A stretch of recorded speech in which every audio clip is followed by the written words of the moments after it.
If you want to create 3D logo animations for brands, businesses, or maybe your own soon-to-be famous YouTube channel, but you don't know where to get started, well, you came to the right place. Keep watching. Ladies and gentlemen, I'm Brian Schlakowitz. Just kidding. It's Derek Elliott from Derek.com. Brian, if you're out there, hit me up in the DMs. I'd love to hire you for some tutorial help. Anyways, what we're going to be doing today is a simple logo animation targeted a little more towards the beginner audience. So I made a logo animation tutorial recently that was very well received. Thank you everyone who watched it. But it was a little more intermediate to advanced with some definitely more advanced camera movements and some more materials. It was pretty cool, but you know, if you're a beginner, it might have been a little too much to handle. So if you think you're at that intermediate level, I encourage you to go check that one out. But for the rest of you, here we are ready to make our first logo animation. So what we're going to be doing is just walking through basically kind of the steps involved to make the simple logo animation you saw in the intro. And yes, we are going to be using the Nike logo. So this video, by the way, is not sponsored by Nike. Nike, if you're out there, feel free to send me shoes. I would love to accept the sponsorship. But anyways, some of you guys are probably going to say the Nike logo, well, that's too simple. The logo I need to trace is much more advanced. It's really hard to create a tutorial that covers all of those different, problems you might run into. So what I think I want to do, pay attention here, leave comments on this video with what logos you would like to see traced. And ones that might be challenging. Go easy on me, not too hard. And what I'll do is I'll select some of those that I think will be good examples to make maybe a whole tutorial where we just go through some different techniques you might need to go through to trace various logos so that you guys can create animations with any logo. So anyways, let's finally get started. So what I want to do is, first of all, delete my default cue here. So I'm going to press X to delete that. And I am going to bring in my Nike logo. So in my top view, I'm going to press 7 on my number pad to get there. I'm going to click and drag in that Nike logo. And now you can see it has automatically created a background image. If it didn't click and drag like you needed it to, it may be, sometimes it's a little finicky. You might just have to go over here into this tab, which you can get to by pressing N. And then in background images, you can navigate to it, change the size of it, do whatever you need to do. So since that worked out pretty well, I am going to start tracing this logo. So I'm going to press Shift A, add a mesh, and that mesh will be a plane. And then in edit mode by pressing Tab, I'm going to deselect just one of these vertices so there's one left. And now I'm going to take this single vertice and just move it to right where I want to start tracing this logo. And now I'm just going to be pressing E to extrude. And I'm just slowly going to be moving my way around this logo to kind of create the outline I want. And now feel free to skip ahead if you want, but I'm going to leave this running so that I can give you a little more tips along the way. So I encourage you to listen to those, especially if you're a beginner. So I'm pressing E to extrude this out and just kind of move along the edges here. And since I really, maybe you're zoomed out kind of far or your mouse is too jumpy, what you can do and what I'm doing here is after you press E, if you hold Shift, it will give you kind of like a fine-tune drag where you can more accurately place some of those points there. And that helps a lot. And that's actually usable in a lot of different areas of Blender. Holding Shift will kind of slow things down for you. So now I think the rest of this is just straight. So I'm going to press E, extrude this out, drop it wherever I want, and then just press G and holding Shift again, just kind of get that right in the right place there. And now again, I'm going to press E to bring this down to where that curve starts, maybe right about there. And then pressing E, holding Shift. And now there's actually another way to do this that I think is a little bit faster. And that is going to be by holding down Control with the vertex selected and then left clicking. And that is going to extrude to right where our mouse cursor is. And that is very convenient for a case such as this, where we're just kind of moving around the outside. And don't worry about getting these perfect on the first go round. If you need to go back and kind of move some things after or add some geometry, then that's something that you can easily do after. So it's a good idea to just kind of move along here. Oops, that one's way off. And then with that last vertex selected, I'm going to shift and right click on this one, and then I'm going to press F, and that will fill that. So now I'm going to go back here and just press G and kind of move things around where I might have been a little bit off, just kind of fine tune things. If you find yourself maybe wanting some more geometry somewhere, right here, maybe I want this curve to be more defined, I can select those two, press W to subdivide. And yeah, these are all a little bit, it's a little bit jagged over here, but that's okay. We're not actually, this isn't actually for Nike. If it was, by the way, if you're able to follow this tutorial and sell your services to Nike, first of all, congratulations. And secondly, throw me a couple bucks. I showed you how to do it. Okay. So I've got some extra geometry in there. That's looking a little bit more rounded. Like I mentioned, this is just a jagged edge, but when you're out here looking at it, who's not going to recognize that as the Nike logo? A lot of things in 3D is just a balance of, how much time it takes to create something and the overall look. And obviously the overall look is typically the most important thing. So with that pretty much done, looking good, I'm going to tab into edit mode, and then I'm going to Alt and right click on this edge, any edge, and then press F, and that will create a face that fills this entire thing. And so now we can start making it 3D. It's pretty flat now, and so what's the point of working in 3D software if it's flat, right? So now, one note on pressing F to fill this entire thing, that seems a little too good to be true, and most of the time it is too good to be true. If you were going to be adding any dimension to this, like, any more depth to this face beyond it just being flat, or you're going to be animating this or something like that, it might be a good idea to actually go in and do some more advanced geometry. But we'll get into that potentially in our in that other tutorial where I do logo traces of what you guys leave in the comments. So make a comment. Tell me what logo you would want to see traced, and it might make it into the next tutorial. So now we have that face there looking good. And now what I want to do again is to 3Dify it, which is a favorite term of mine. So now the way we're going to do that is with a solidify modifier. So over here in the wrench tab with this object selected, I'm going to press add modifier, and I'm going to use a solidify modifier. And now that solidified it, but just a little bit. So I'm going to drag up this thickness value and just get it to something I like. And if yours went downwards, then you can mess with this offset value, and that will change the direction it goes. Similarly, you can also just do like a negative thickness value, and that'll do the same thing.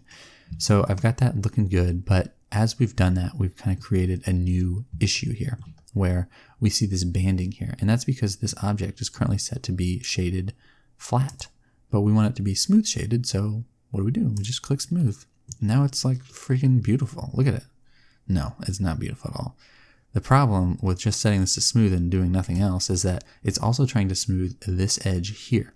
And we don't want that. We want this still to be sharp and this to be, nice and smooth. So what we're going to do is add an edge split modifier, which is what most of you may or may not be familiar with. But now we're scraping into the intermediate zone here, so I apologize. But when we add that edge split modifier, you can see we have 204 vertices in our scene. When I disable that, we have 100 vertices. So the edge split modifier actually added vertices, and that's because it's like in splitting the edges, it's making duplicates along this edge. So I think, and correct me if I'm wrong in the comments, I think that having those extra vertices is not a good thing. So the other way we're going to do this is by, first of all, getting rid of that edge split. And then with this object selected in the object data pane here, these three little dots, I'm going to click auto smooth. And now we can see we have the same 100 vertices, and it's got the same angle control. So I think, anytime you're doing anything in 3D, it's a good idea to be conscious of how much geometry is in your scene, because it can really slow things down, especially in the case of an animation where you're going to be rendering the same image many times over to create that frame animation. So anyways, with that selected, that's all set up. That's good to go. We like our logo. Now what we want to do is kind of break our viewport up so we can see everything we need to see here. So in this top corner here, these three little lines, I'm going to click and drag over. That's going to create a new 3D viewport. And this is where I'm going to look at my camera. So I want to be able to see my camera in this view, but I want to see through my camera in this view. So since that camera is kind of a rectangle, I'm going to click and drag down here, and I'm just kind of creating a rectangular plane for myself. So now in this view, if I press 0 on my number pad, that's going to go into the camera view. And we can see, first of all, we have this background image appearing again. I don't want that there. So you may be tempted to go over here and uncheck background images, but you can see it doesn't do anything. Well, that's because, and in this case, it's a little inconvenient, but in other cases, it's very handy. That's because there is, these settings are independent of each other. So if I turn off the background images here, it's still on over here. And, like I said, it's a little inconvenient in this case, but in other times, it's really nice to have different viewports have different settings. So, so that's there. Let's press N to get rid of that tab again. And now we have our kind of our camera view set up here. And we're not going to do this quite yet, but I'm going to set my materials up in this window. So I'm going to go ahead and change this to a node editor. And we'll just leave that be for now. Don't worry about it. So let's move this over so we have a little more space to see over here. And now, as you saw in the intro, which I have not seen yet because I used the tutorial file to create the intro animation so that you guys know you're getting the exact thing we made in the tutorial. I just want this to be kind of a straight on going, it's just going to be a straight on view of this Nike logo. So you could kind of painstakingly move this over here. But what I'm going to do is instead of, just pressing G to grab it, we're going to press Alt G, and that will change the rotation or change the location all the way to 0. So now it's at the origin. Similarly, just like we would do R to rotate, we can do Alt R, and that will reset the rotation, which is perfect. Now it's all centered, looking straight down, but the problem is that it's right there, and we need to be like up here. So I'm just going to click and drag on this manipulator and bring it up. You could also just adjust the value here if there's something specific you wanted. So find a nice, frame it nicely, kind of wherever you want. There's a whole another art to that, but for something centered, that's a pretty safe bet. It looks good right there. So now what I want to do is go ahead and jump over here into my rendered view by pressing Shift Z. And now I can see rendered what's going on over here. If we take this lamp and move it, we can see it's having some effect. So I actually want to make this a sun lamp instead of a point lamp because I want it to look like it's the sun. And that seems to make sense to me at least. So we could just click here and change it to sun, but and I actually have no good explanation for this. I have to go in here and add a new lamp and change it to sun.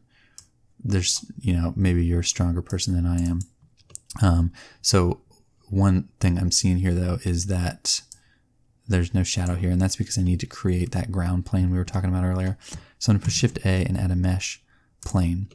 And oops, we had left clicked and moved our cursor around, so objects appear at the cursor. And we don't obviously want it there, so I'm going to Shift right click, delete those.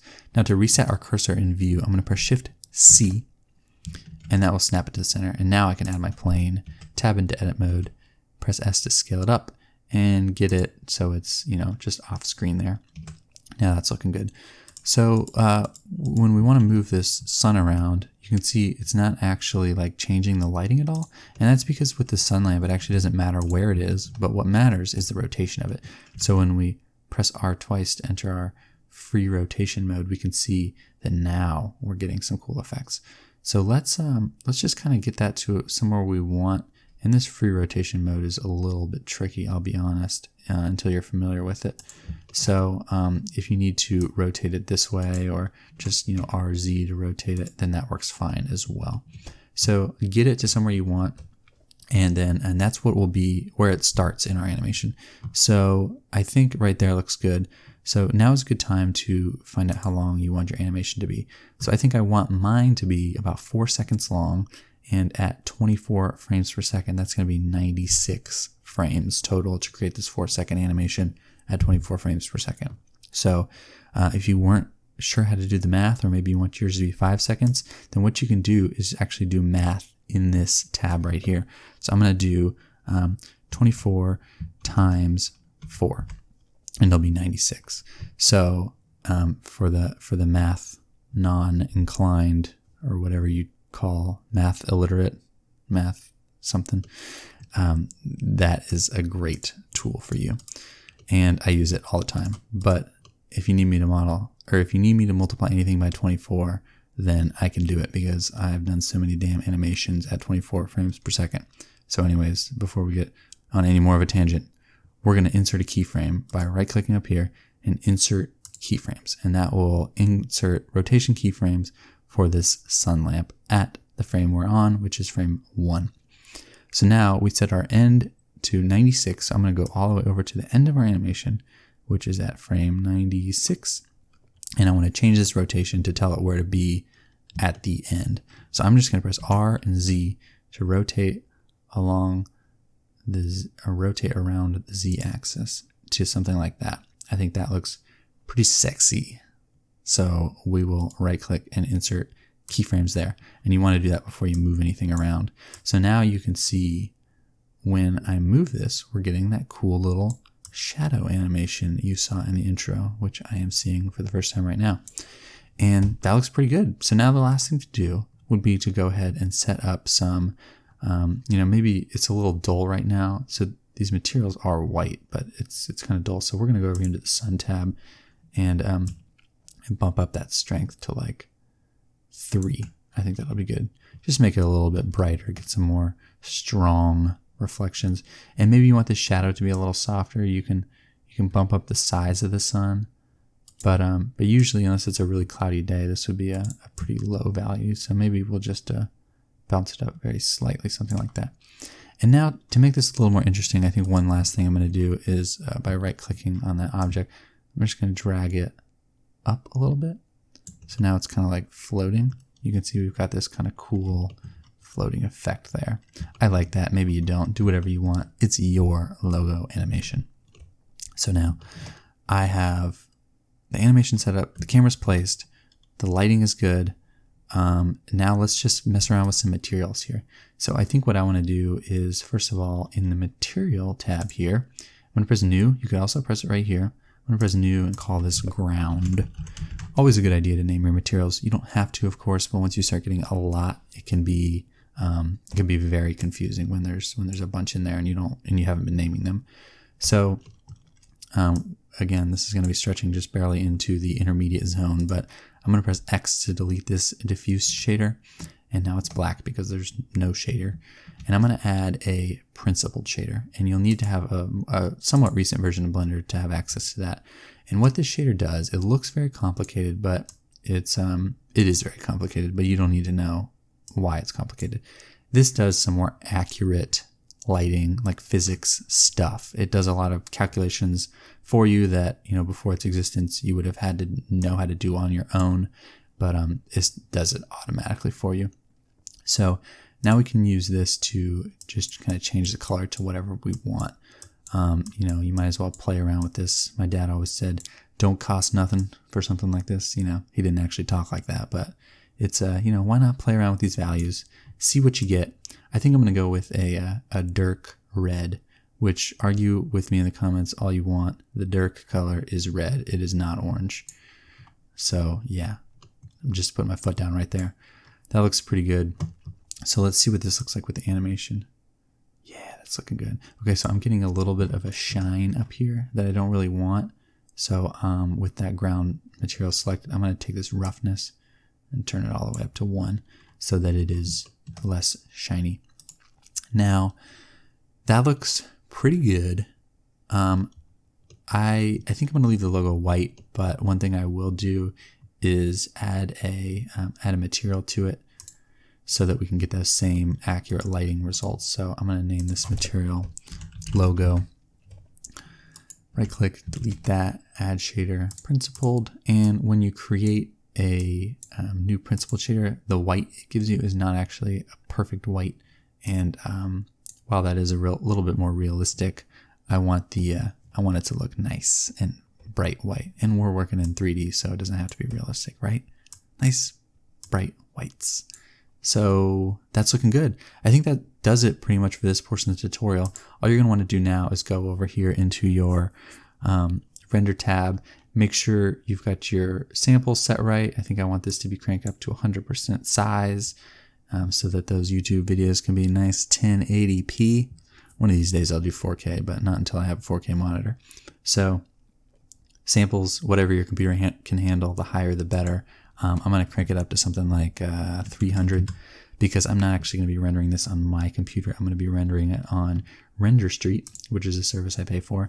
We won't talk too much about that now. I'll mention it in the next part. But anyways, get all these settings right. Again, this tutorial isn't to cover that stuff. So look online if you need some more tips on that. Maybe I'll do a tutorial in the future. But thank you for following the tutorial this far. And in the next part, we will take all the frames we rendered out and string them together so that you guys have your final logo animation that you can use for whatever you want. And we're back. So I've rendered out all those frames that we set up earlier. And I'll mention briefly again, I did not render them on my computer. I actually rendered them on a service called Render Street that I pay for. This is not an advertisement, but I will put a link in the description so that if you're interested in that, you can click that. And if you decide to subscribe, then it might give me a couple days of free rendering. So feel free to check them out. Again, not an advertisement, but their service has been quite helpful to me.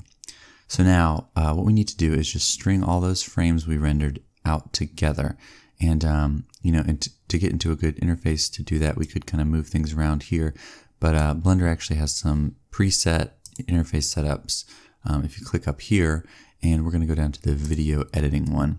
And that'll bring up this interface, which is just a little bit more convenient for editing video, as you might expect.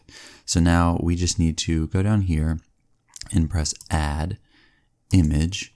And then I've already navigated to it here, but you can just press A to select everything just like you would in edit mode or anywhere else in Blender. And then click Add Image Strip. And now, if you scrub through that, you can see that our animation is all loaded in there. So now what we need to do is just kind of, since this is a fresh Blender file, we need to match the settings to what we had in the file we actually rendered these frames with. So what we're going to do, for some reason the video editing brings up this graph here. I'm sure there's a good reason for that, but I just want to change that to a properties window. And this is the same thing you would see normally kind of over on the right side of your screen in the default setup. So I need to change this 1920 by 1080 at 50% back up to 100%. And then I also want to go ahead and make this end frame go down to 96. I still want it to be 24 frames per second. So then the next thing I need to do is just select an output file, an output folder.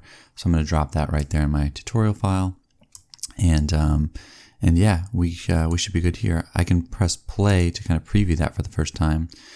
It'll be a little bit slow at first because it's kind of got to load it into your computer's memory. And I think I'm a little short on memory right now, which is why this is going slow. But once it kind of cranks through this the first time, then you can watch it. Should be a little faster. So once we get there, then we should be able to see it for the first time, what it looks like. Still a little slow, but anyways, that's how you can check that out. So now what we need to do, I think all our settings are set up here. You don't need to worry about samples or anything because we're not actually rendering anything. We're really just compiling those existing frames together.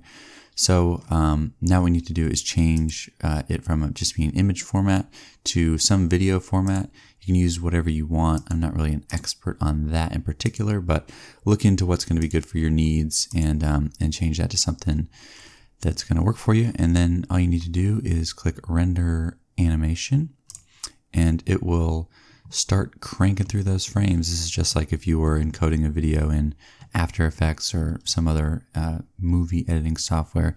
It's just going to string all those together, and then once it's done, that video will appear in the output file you selected, and you'll be able to use it for whatever you want. So thank you guys so much for watching. That concludes this tutorial. Again, leave a comment for logo requests you'd like to see in maybe the next tutorial. Again, I think I'm going to do a series on logo animation, so feel free to leave a comment. And thank you so much for watching. Please feel free to give me a thumbs up. Subscribe to the channel if you want to check out the next in this series, and I'll see you next time.